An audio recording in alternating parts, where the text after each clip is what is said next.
What's going on YouTube? It's your boy Cam ATL. Shout out to the DFS squad.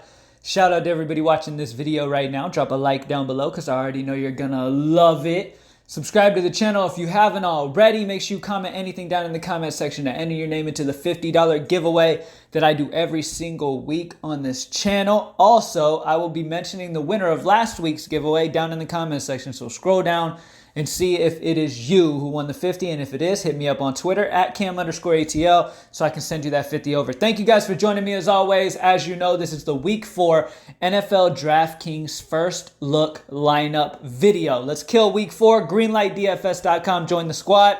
If you join the squad before Thursday, not only do you get the Thursday showdown, but you get the Friday college football, and then you get the Saturday college football, and then you get Sunday, all the slates for Sunday, and then you get Monday. So make sure you hit up greenlightdfs.com before Thursday. Let's get it, man. Week 4, let's get straight into it. Starting off at quarterback, the guy that I want to put in the first look lineup, I'm not going to waste too much of your time. We're going to go through this. At 5'3", Daniel Jones.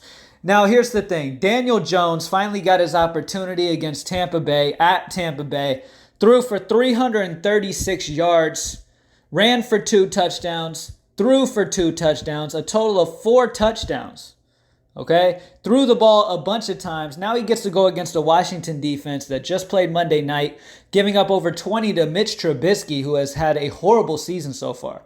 So they gave up over 20 to him, and then gave up 28 to Prescott week 2, 28 to Wentz week 1. Love Daniel Jones here. He's going to be airing it out to Evan Ingram, Sterling Shepard. We're going to see some Wayne Gallman in there too. So Daniel Jones is an amazing play at quarterback. Another guy that I really like at quarterback this week is Matthew Stafford against Kansas City. We know they're going to be down. He's at home in the Dome. He's going to have to throw the ball a shit ton against Kansas City. I can see him having kind of a 25-plus point DraftKings day here. And at 5'5", Matthew Stafford's another guy to keep an eye on as well. But Daniel Jones just fits this first look perfectly, and I will explain why.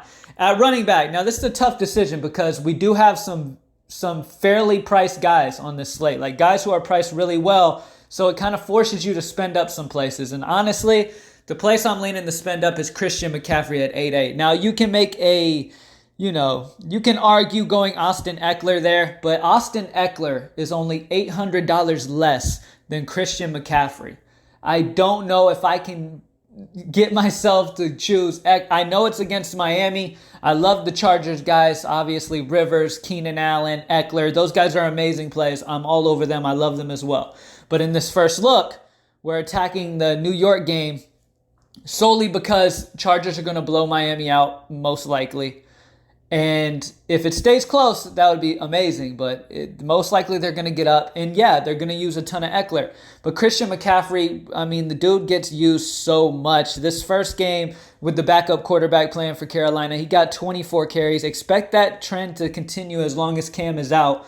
And they're going to be handing the ball a ton to Christian McCaffrey, finding ways to get him the ball. Christian McCaffrey had only $800 more than Eckler. I mean, I just got to do it. But I'm not going to fault you for saving the $800 to Eckler. If you need that $800 for somewhere else and it's very, very necessary for you, then yeah, it's completely fine. Like I said, don't get it twisted. I love the Chargers guys. Keenan Allen, Phillip Rivers, Austin Eckler. Love those dudes in week 4. All right? Next running back that I'm going with Wayne Gallman, solely because at his price at 4.6, he's going to be the workhorse back for this Giants team without Saquon Barkley. And I mean, you're getting a workhorse at 4.6. Now, this isn't a dude who's ever done much with his opportunity, but he should get 15-plus touches in this one. Daniel Jones is able to move the ball down the field. I wouldn't be surprised if Gallman's able to get in the end zone once. Okay? I obviously want Daniel Jones to be the one throwing him in or whatever, but I expect Gallman to have a solid game, and at 4.6, I think he can hit value at that price tag. All right? Next up, I got to go with my man, Kenny Golladay at 5'9".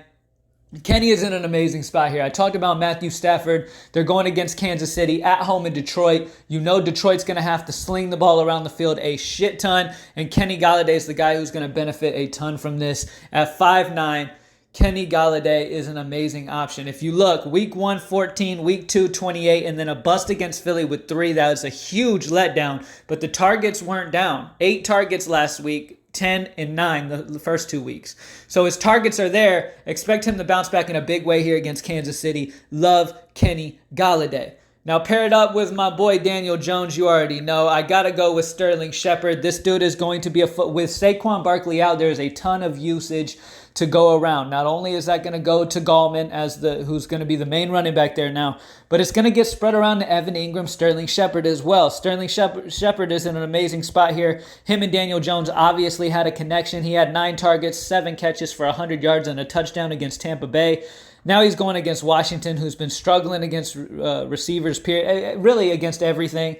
And this game is projected to stay close. New York has over a 25 implied total. Washington, it's only a 3-point favorites for New York at home. Expect Daniel Jones, Sterling Shepard, and Gallman to have great games, and Evan Ingram to have great games here back in New York with the team re-energized with that rookie coming in and doing so well. So I definitely like Sterling Shepard paired up as well. And I think this game is a sleeper game to target. I think there's a lot of good prices in this game.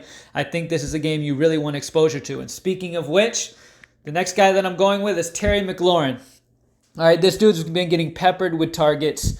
Okay, he's in an amazing situation against the Giants. We called Mike Evans last week. We called that huge game. At 48 points, Mike Evans dropped in week 3. We called it, man. Jameson, Evans were in the first look lineup, absolutely destroyed. And, I mean, hey, it's just a trend, period, okay? I mean, these dudes are going off against this New York Giants secondary, and McLaurin has been getting a ton of targets, okay? He got week 1, 7 targets, week 2, 9 targets, week 3, 8 targets, and a touchdown against Chicago.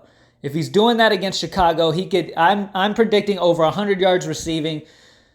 I'm going to go 8 catches, over 100 yards receiving, in a touchdown. So he's going to do very, very well, and at only 4,500, that's a steal, man. It runs back the New York Giant love that I love. Most of the time, I don't go a running back with the quarterback and receivers like this, but with Saquon out, Gallman's set in stone for probably about 10 to 15 DraftKings points, most likely, and he's going to give you value at that price tag, so don't worry about it. All right, now, at tight end, I really wanted Evan Ingram, but the way the balance worked in this lineup, I had to go down a little bit, and I really don't mind doing so with an absolute beast being right here under him, Darren Waller. Going against the Colts, it's a very good situation here because they are 7-point underdogs. They're solid underdogs here in this one. In Indianapolis, he got 14 targets last week. He's literally the only guy on this Oakland offense. Josh Jacobs has shown some signs, but he's literally the only guy that has been doing anything. The crazy part is he got 14 targets, 13 of them were caught. And this is against the Minnesota defense. Going against the Colts, who just gave up over 24 DraftKings points to Austin Hooper, who's not even close to the athlete as Darren Waller, in a game where they're going to be behind, airing it out a ton. Love Darren Waller at tight end. I think he's still going to smash once again and probably another 25-plus DraftKings points type of day here. He's going to get targeted a ton. He's going to ball out. All right, if you save the money down from McCaffrey and you do go Eckler, it gives you the opportunity to go Evan Ingram. If you just want to get a shit ton of Giants, but that's a little too many Giants for my liking at that point. Or you can go up from Gallman if you're a little worried about Gallman, because I know even when he's gotten his opportunities, he hasn't really balled out of control. But like I said, at 4-6, with a guy like Saquon out, with all of that usage available in this offense, I think Gallman could fall into the end zone, and really I'd be happy. You know what I mean? So anyways, next up in the flex position, you guys know I love to put a running back in the flex, and the guy I'm leaning towards is Mark Ingram at 66. Another guy that I really like here is Leonard Fournette. I'll talk about both of them.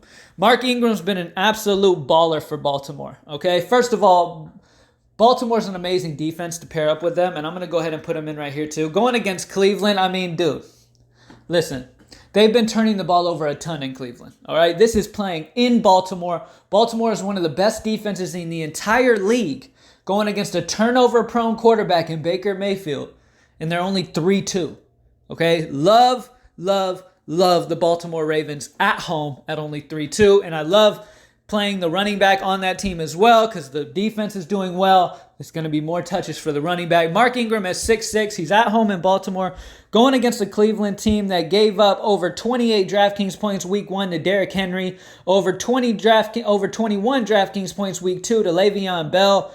They've been giving it up to these type of running backs. I mean, honestly, Derrick Henry's kind of the same type of running back as Mark Ingram, just north-south, pound the ball. And I think Mark Ingram's going to have a huge game here. This Baltimore offense are 7-point favorites. I expect them to win this pretty easily here. I understand we had a whole lot of hopes and dreams for Cleveland's offense, and I think this team can get it together, but this isn't the week to do it against a very solid Baltimore defense. I think they're going to show up and show out at home in Baltimore. All right?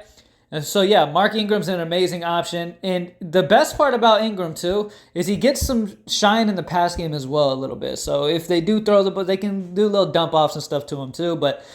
And he's been averaging about 15 to 20 carries. Even with limited carries, under 20 carries, he's gotten over 100 rushing yards in 2 games. He's got a total of 5 touchdowns this season. All right, the dude's a touchdown monster. When they get in the red zone, they pound it in. Expect probably another 2-touchdown type of day from Mark Ingram. Absolutely love my boy Mark. And that's it, guys. As you guys know, on Friday morning, I will be posting the final look. We will go through more in depth. We'll talk about everything that's happened injury-wise throughout the entire week, and we'll get it going. Drop a like down below on the video. Subscribe to the channel. We got Daniel Jones, Christian McCaffrey, or you can drop down to Eckler, Wayne Gallman, Kenny Golladay, Sterling Shepard, Terry McLaurin, Darren Waller, Mark Ingram, or you can go Leonard Fournette, and then Ravens D. I forgot to mention Leonard Fournette. He got 8 targets in the pass game last week.